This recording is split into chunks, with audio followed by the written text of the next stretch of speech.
Signore e signori, benvenuto in Italia. Direzione per una fuga in Liguria.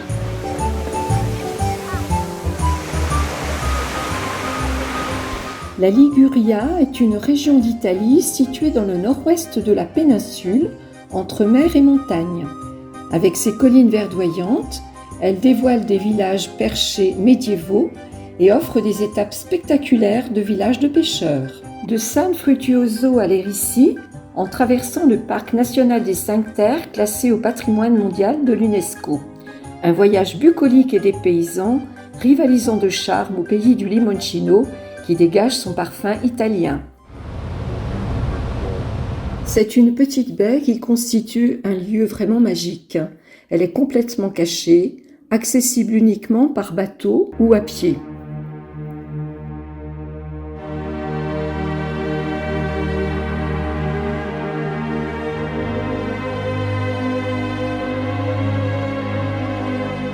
Le monastère a été construit par des moines grecs au Xe siècle et sa structure modifiée au début du XIe siècle par Adélaïde de Bourgogne.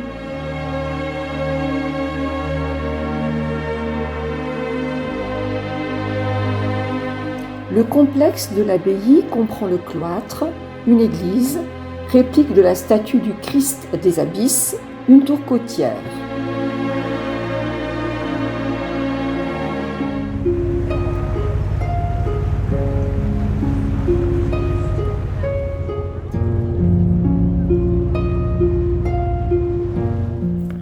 Village typique de pêcheurs, avec ses maisons colorées disposées autour de son port, c'est une des destinations italiennes les plus populaires au monde.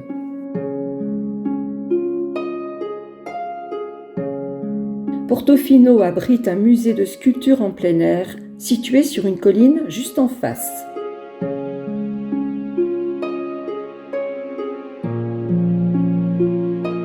C'est une église de style roman du XIIe siècle.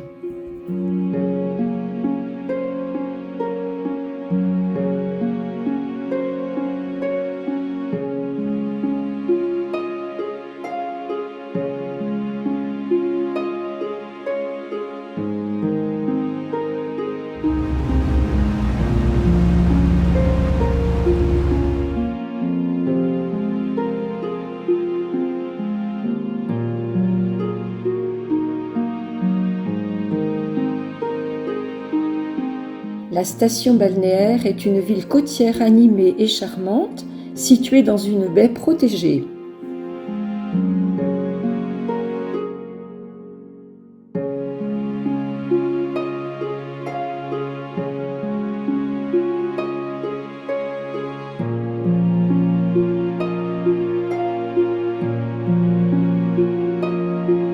Cette église présente une façade baroque décorée.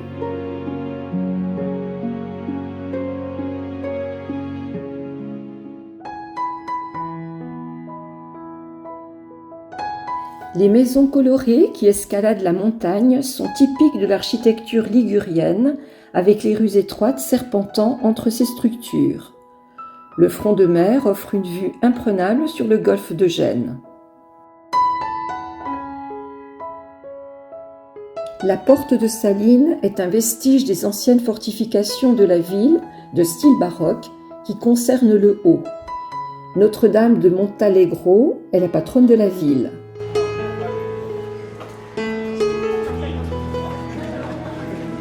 Cet édifice est remarquable pour son clocher du dôme du XVIIe siècle.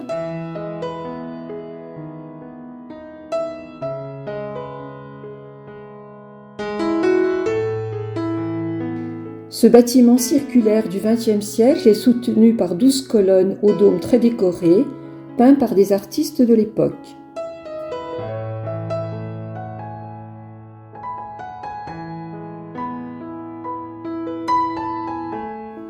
Le vieux château sur la mer est une forteresse du XVIe siècle, construite en 1550 pour protéger la ville.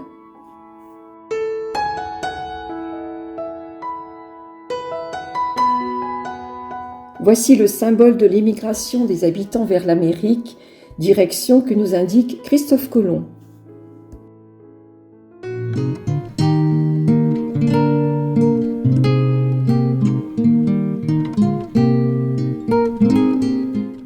Son centre se caractérise par des arcades.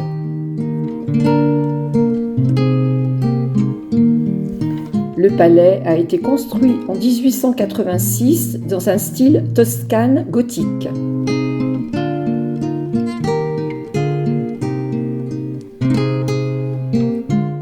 Construite en 1633, la cathédrale a été confiée aux moines carmélites qui ont fui en 1797 après la proclamation de la République de Gênes.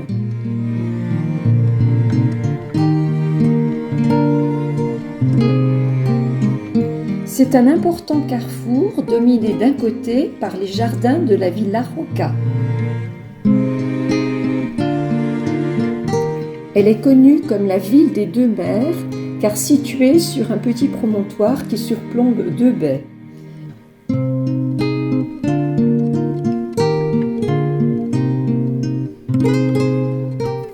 C'est un palais d'une structure rouge de style médiéval avec une tour, aujourd'hui utilisée par la ville.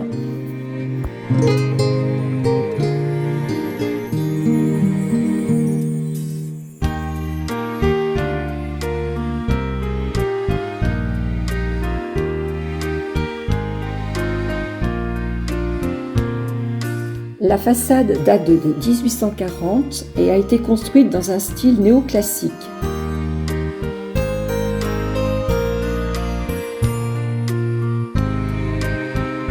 La plage est située à l'est de l'isthme qui relie le village et le quartier moderne de la ville.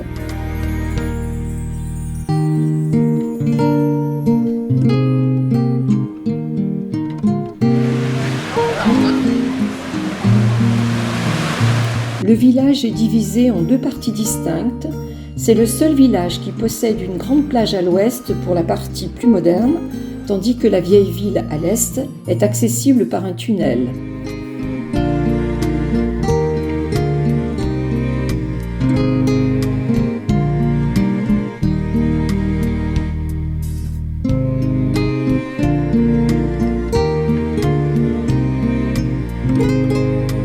Cette église a été construite dans les années 1200 dans le style gothique génois.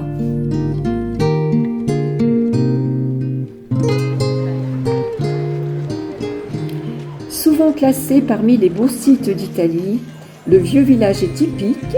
Les maisons s'articulent autour d'une rue principale descendant vers le port. L'église de style gothique a été construite en 1318 pour honorer la sainte patronne de Vernazza.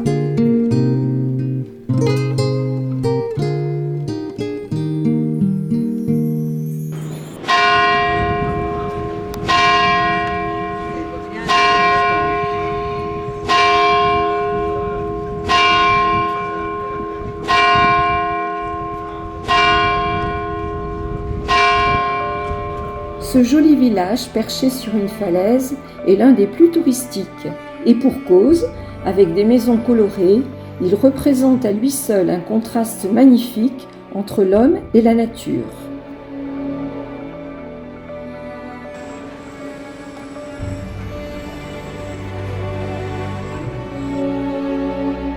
L'église de style gothique a été construite en 1338 par les habitants de Manarola.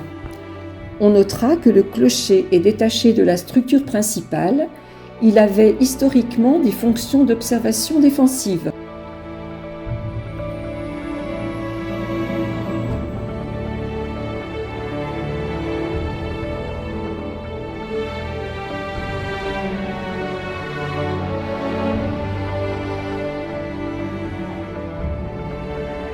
Ce village extraordinaire, avec son port aux maisons colorées, est placé à l'entrée du golfe des Poètes.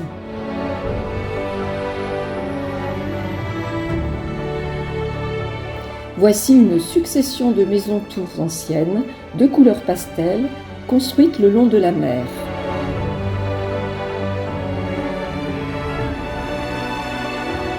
Cet ancien bâtiment, datant du XIIe siècle, permet d'accéder à la rue principale du village.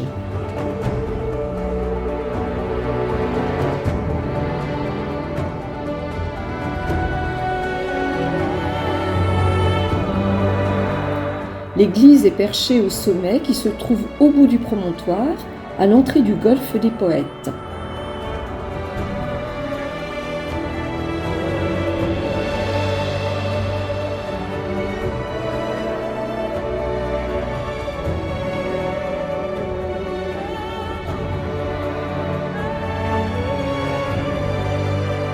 La construction du château médiéval d'Oria date du XIIe siècle. La grotte de Byron, grotte naturelle de 20 mètres de profondeur, est ainsi nommée en hommage au poète Byron qui venait s'y baigner. On quitte la ville pour une balade en bateau vers les 3 îles différentes, toutes situées dans le golfe des Poètes.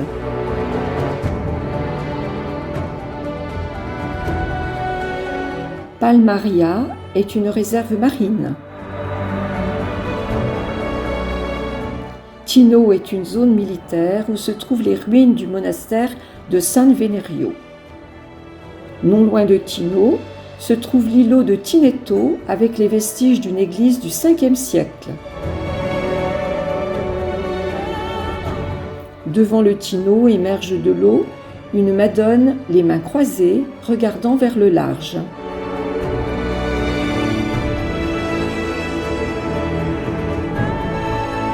La tour Scola est un ancien bâtiment militaire converti en phare.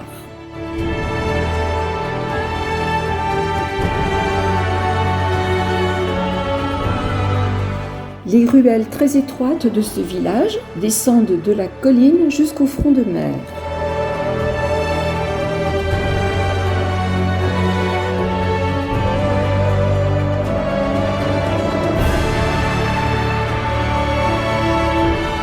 Les plages de l'Érici sont un endroit typique de la Liguria.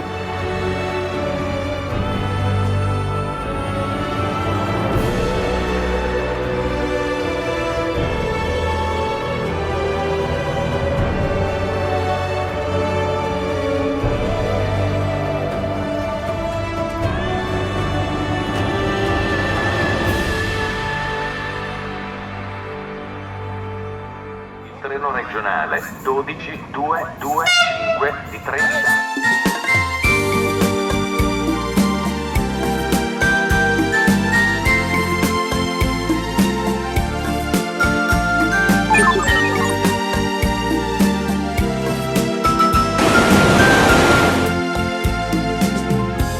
Poche case da presepe incollate alla collina, tra quei borghi scalinate, qui la gente è come prima, le sue vigne color oro, tra i sentieri abbandicati,